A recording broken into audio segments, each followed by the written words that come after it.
দিনটা হলো ফেব্রুয়ারি 3 তারিখ, সরস্বতী পুজো। সকলকে জানাই সরস্বতী পুজোর অনেক অনেক শুভেচ্ছা।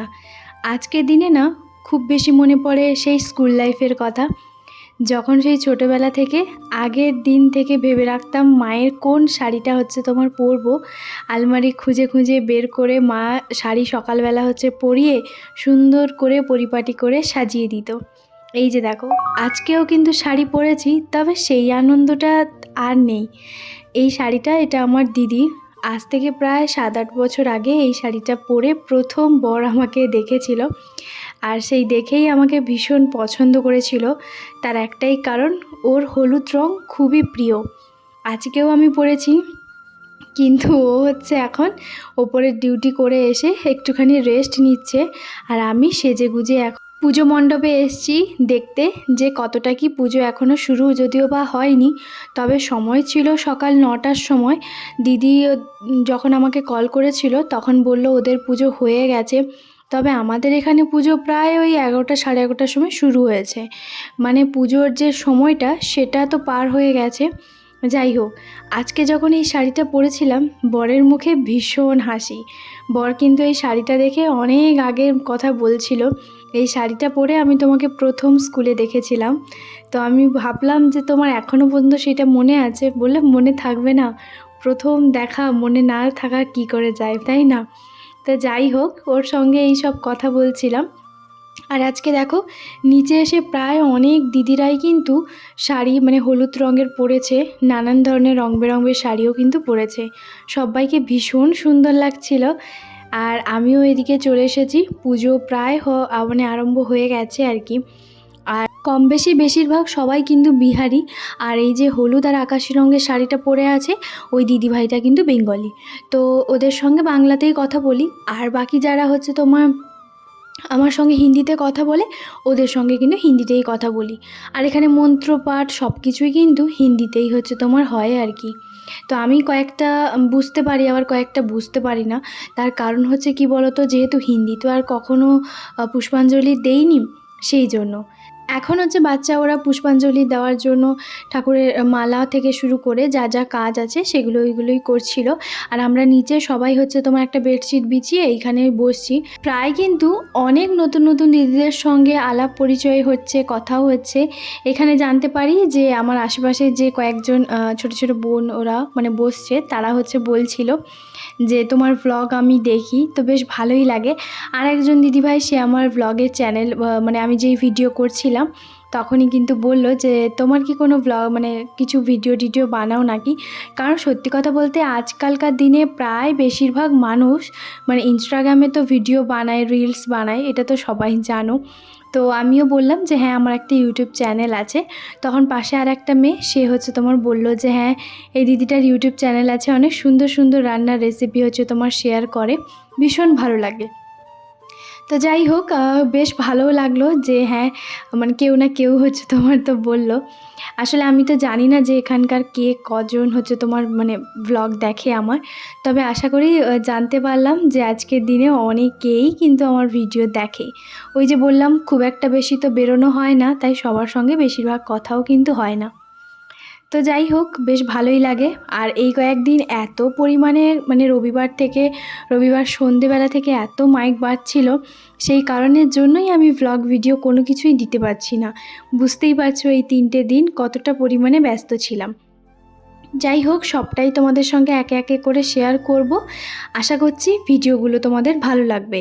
যদি আমার চ্যানেলে নতুন হয়ে থাকো অবশ্যই চ্যানেলটাকে সাবস্ক্রাইব করবে, পাশে থাকা বেল আইকনটি ক্লিক করতে একদম ভুলবে না, তাহলে যখনই আমি ভিডিও আপলোড করব সবার প্রথমে নোটিফিকেশান তোমার কাছে পৌঁছবে।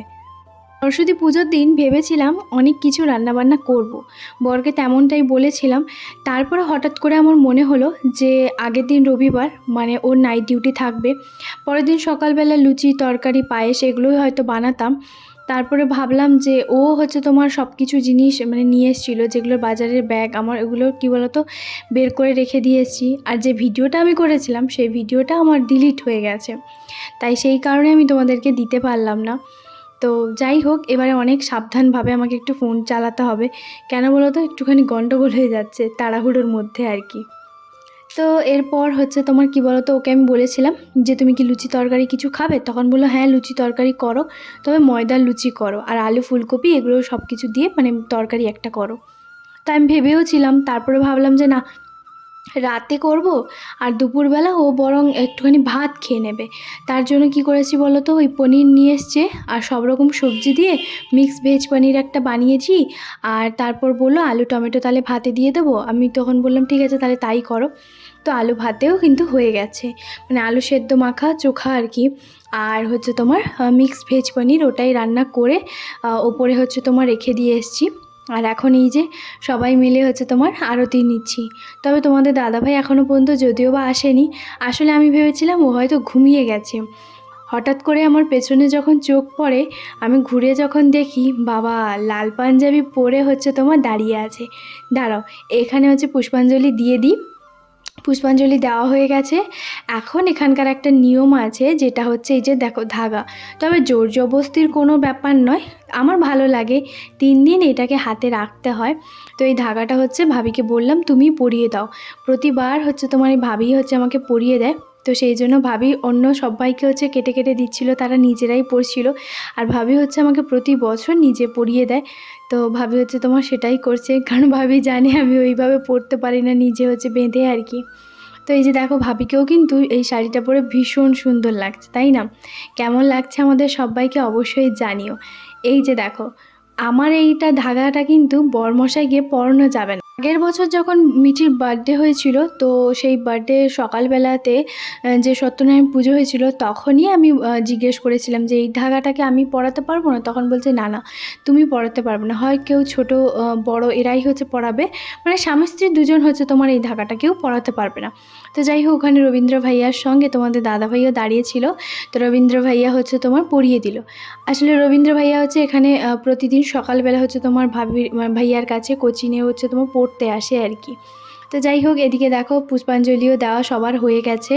আর এরপর সবার সঙ্গে একটুখানি বসে কথাও বলছিলাম, মানে যাদের সঙ্গে নতুন পরিচয় হচ্ছিল আর কি। তো ক্যামেরাটা সবার সঙ্গে তো আর মানে করা যায় না। ওই যে দেখো পিঙ্ক কালারের যে শাড়ি পরে এক্ষুনি যে গেল, ওই দিদিভাইটা আমার চ্যানেলের হচ্ছে তোমার নিয়েছে নামটা। তো ওই দিদিভাই বলল তুমি রোজ ভিডিও দাও? আমি বললাম হ্যাঁ রোজ ব্লগ দিই। তখন বললো ঠিক আছে আমি প্রতিদিন দেখবো। তবে ওই দিদিভাইটা কিন্তু বিহারি, বাংলা খুব একটা বোঝে না, জানি না ওই দিদিভাই আমার বাংলা ভিডিও দেখবে কি না। তো যাই হোক, এরপর দেখো ভাইয়া কিন্তু সবাইকে প্রসাদ দিচ্ছিল, আর আমিও কিন্তু প্রসাদ নিচ্ছি। আর এদিকে তোমাদের দাদাভাই বলছে তোমার সঙ্গে আমার একটাও কিন্তু ছবি তোলা হয়নি। তো তারপরে এখানে দাঁড়িয়ে দাঁড়িয়ে আমি তোমাদের দাদাভাই সবাই ছবি তুলছিলাম। খাওয়া দাওয়া করার পরে এখন হচ্ছে সন্ধেবেলা। সন্ধেবেলা দেখছি এখন প্রচুর বাচ্চা এখানে দেখো কত সুন্দর গান চালিয়ে নাচছে। বুঝতেই পারছো এখন ভিডিও মানে গানটা দিতে পারবো না, কারণ কপিরাইট ক্লেম আসবে সেই কারণে। তো সব মানে এখানে রেশবও আছে বিশেষ করে, তো সেই কারণের জন্য আমি বিশেষ করে ভিডিওটা বানিয়েছি। তার কারণ হচ্ছে কেন বলো তো, ও আমার ক্যামেরা দেখলেও ছুটে পালিয়ে যায়, তো ও ভিডিওতে আসতে চায় না, লজ্জা পায়। মাঝে মাঝে আসে, আর এই নাচ করছে সেটা আমি ভিডিও করলেও জানতে পারলে ও প্রচুর লজ্জা পেত। তো সেই কারণে আমি ওপর থেকেই দেখছিলাম, কারণ সচরাচর ওকে আমি নাচতে কখনোই দেখিনি। তো যাই হোক, বাচ্চা ছোট ছোট বাচ্চা ওর বন্ধু বান্ধবের সঙ্গে দেখছি বেশ সবার সঙ্গে মজা আনন্দ করছে আর নাচছে। সেটাই আমি তোমাদের দাদাভাইকে বলছি যে আসো, ঋষভ কুমার হচ্ছে তোমার ডান্স করছে। ও দেখে পুরো অবাক। আজকে সন্ধেবেলায় এদের এখানে কিন্তু সন্ধে আরতি বলো সেরকম কিছুই হয় না। বাড়িতে যেরকম রোজকার দিন সন্ধে দেওয়া হয়, তো তেমনি কিন্তু প্রায় সবার বাড়িতে এক এক করে সন্ধে আরতি হচ্ছে তোমার দিয়ে গেছে আর কি। তো যাই হোক, ওই জন্য আমাদের যেরকম বাঙালিদের সন্ধে আরতি হয়, ঠাকুরমশাই করে, এদের কিন্তু এখানে সেরকম হয় না।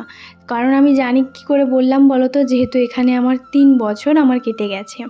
তো প্রথমে 3 তলাতে ছিলাম, তারপরে এলাম 2 তলাতে। দেখছি যে ভাবি এখন কি করছে, বাচ্চাগুলো এতটা পরিমাণে মানে ঠেলাঠেলি করছে কি আর বলবো, মানে ওদের বদমাশি হচ্ছে তোমার শুরু হয়ে গেছে।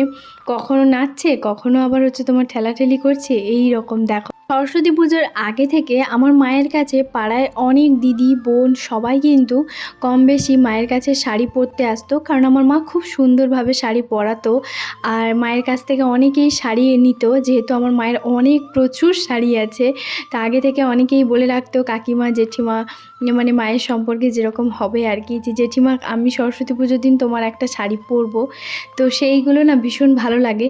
তবে আমিও শাড়ি টাড়ি পরে সুন্দর সেজে গুজে প্রাইমারি স্কুলে পুষ্পাঞ্জলি দিতে যেতাম। আর সবচেয়ে একটা ভালো লাগতো, আমার মা সকালবেলা সবাইকে টাইম দিয়ে দিত। যেহেতু আমার মা প্রাইমারি স্কুলে রান্নাবান্না করে, তো সেখানেও রান্নার খিচুড়ি বানানোর একটা মানে থাকে। তো সেই জন্য মা সবাইকে বলে দিত সকাল সকাল সবাই শাড়ি পরে রেডি হয়ে থাকবি, কারণ আমি তো স্কুলে রান্না করতে যাব। সত্যি ওই সব দিনগুলো একটা আলাদাই মজা আনন্দ ছিল, তাই না?